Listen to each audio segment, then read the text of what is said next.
নানা অনিয়ম দুর্নীতির অভিযোগে 250 শয্যা বিশিষ্ট নোয়াখালী জেনারেল হাসপাতালের অনুমোদনহীন কিডনি ডায়ালাইসিস সেন্টারে অভিযান চালিয়েছে দুদক। বৃহস্পতিবার দুদকের উপসহকারী পরিচালক মোহাম্মদ জাহেদ আলম ও নোয়াখালী দুদকের কোর্ট পরিদর্শক মোহাম্মদ ইদ্রিসের নেতৃত্বে এই অভিযান পরিচালনা করা হয়।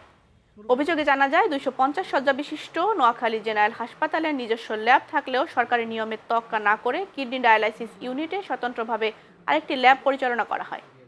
সরকারিভাবে নির্ধারিত ফিস 500 টাকা থাকলেও ডায়ালাইসিস ইউনিটে ক্যাথেটার নেওয়া হয় 2500 টাকা এবং ফিস্টুলা করতে 6000 টাকা দিয়ে।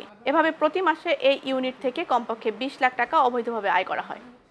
বিভিন্ন অনিয়মের বিষয়ে অভিযোগের প্রেক্ষিতে আজকে একটা এনফোর্সমেন্ট অভিযান পরিচালনা করি।